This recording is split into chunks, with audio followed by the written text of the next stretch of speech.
తెలంగాణ మహారాష్ట్ర సరిహద్దులో పెన్గంగా నది ఉగ్రరూపం దాల్చింది. రాష్ట్ర సరిహద్దులను తాకుతూ పెన్గంగా ఉధృతంగా ప్రవహిస్తోంది. చనాకా కొరాటా బ్యారేజ్ గేట్ల మీదుగా నీటి ప్రవాహం ప్రవహిస్తోంది. ఆనందపూర్ వద్ద అంతర్రాష్ట్ర వంతెనపై నుంచి వరద ప్రవాహం కొనసాగుతోంది. ఇప్పటికే భీంపూర్, జైనద్, బేలా మండలాల ప్రజలను అప్రమత్తం చేశారు అధికారులు. దీనిపై మరింత సమాచారాన్ని మా ప్రతినిధి ప్రేమ్ సాగర్ అందిస్తారు. కురుస్తున్న భారీ వర్షానికి పెన్గంగా అప్పర్ ప్రాజెక్టుకు సంబంధించిన గేట్లు ఎత్తారు. దాంతో ఉమ్మడి ఆదిలాబాద్ జిల్లా వైపు భారీ ఎత్తున వరద వస్తుంది.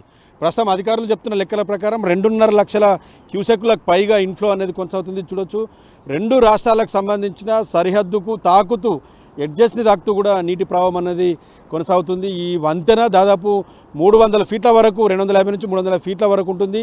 ఆ వంతెనను దాకుతూ కూడా ప్రమాదకర స్థాయిలో పెన్గంగా ప్రస్తుతము ప్రవహిస్తుంది. సో రెండు వైపులా కూడా పంట పొలాలు పూర్తి స్థాయిలో నీట మునిగిపోయాయి. పంట పొలాలు చాలా తీవ్రంగా పత్తి, సోయా పంటలు అటు మహారాష్ట్ర వైపు కానీ తెలంగాణ వైపు కానీ రెండు వైపులా కూడా ఇదే క్రాఫ్ ఈ టైంలో ఉంటుంది. చాలా వరకు మట్టి కూడా ఎడ్జెస్ట్లో ఉన్న మట్టి పూర్తిగా కొట్టుకొని పోయింది. దాంతోపాటు ఈ ప్రవాహానికి సంబంధించి కొంత పంట పొలాల్లో ఇంకా నీరు అనేది నిలిచిపోయింది. చూడొచ్చు ఎంత ప్రెషర్గా, ఎంత వాటర్ అనేది ఫ్లోగా పోతుంది అనేది మనం విజువల్స్లో చూడొచ్చు. ఎడ్జెస్ మొత్తం కూడా రెండు వైపులా ఉన్న పెన్గంగకు సంబంధించిన ఎడ్జెస్ రెండు రాష్ట్రాల సరిహద్దుల్ని కూడా కలుపుతూ నీటి ప్రవాహం అనేది భారీగా కొనసాగుతుంది. సో ప్రస్తుతం అయితే చనాకా కొరాటా బ్యారేజ్ పైనుంచి నీరు ప్రవహిస్తున్నట్టు మనకు సమాచారం ఉంటుంది. దాని కెపాసిటీ 213 మీటర్ల వరకే చనాకా కొరాటా బ్యారేజ్ ఉంది. ప్రాజెక్టు నిర్మాణంలో ఉంది కాబట్టి గేట్లు ఎత్తి ఉంచినా దాని పైనుంచి 213.5 అంటే దాదాపు 0.5 మీటర్ పైనుంచి కూడా ఈ పెన్గంగకు సంబంధించిన నీటి ప్రవాహం అనేది కొనసాగుతుంది.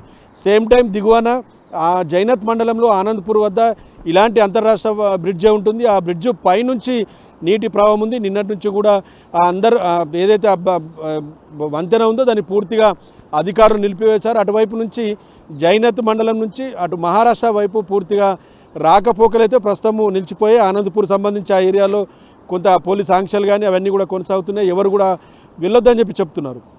చూడొచ్చు, మహారాష్ట్రకు సంబంధించిన అధికారులకు అటు పిప్పల్కోటి గ్రామం కనిపిస్తుంది. ఆ గ్రామంలో ప్రస్తుతం అక్కడ మహారాష్ట్రకు సంబంధించిన అధికారులు ఉన్నారు. వారికి పైనుంచి క్లియర్గా ఇన్స్ట్రక్షన్స్ ఇస్తున్నారు.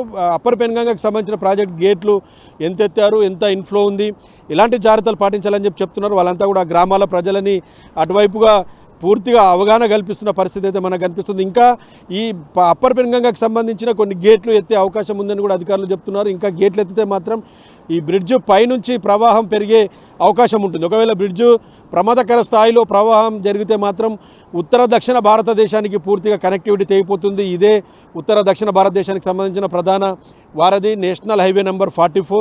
సో ఈ ప్రవాహం ఒకవేళ పెరిగితే మాత్రం ఖచ్చితంగా రాకపోకలు అనేటివి నిలిచిపోయే అవకాశం అయితే చాలా వరకు ఉంటుంది. జైనత్, బేలా సంబంధించి రెండు మండలాల గ్రామాలు చాలా ఉంటాయి ఈ పెన్గంగ పరివాహక ప్రాంతంలో. అక్కడ ప్రజలందరినీ కూడా డప్పు చాటింపుల ద్వారా, మైక్ల ద్వారా కొంతవరకు అవగాహన కల్పిస్తున్నారు. ఎవరు కూడా బయటకు వెళ్ళొద్దు, అవసరమైతే మినహా బయటకు రావద్దని చెప్తున్నారు. పంట పొలాల్లోకి వెళ్ళేవారు కానీ, చేపల వేట, పశువుల కాపర్లు ఎవరు కూడా ఈరోజు బయటకు రావద్దని చెప్తున్నారు.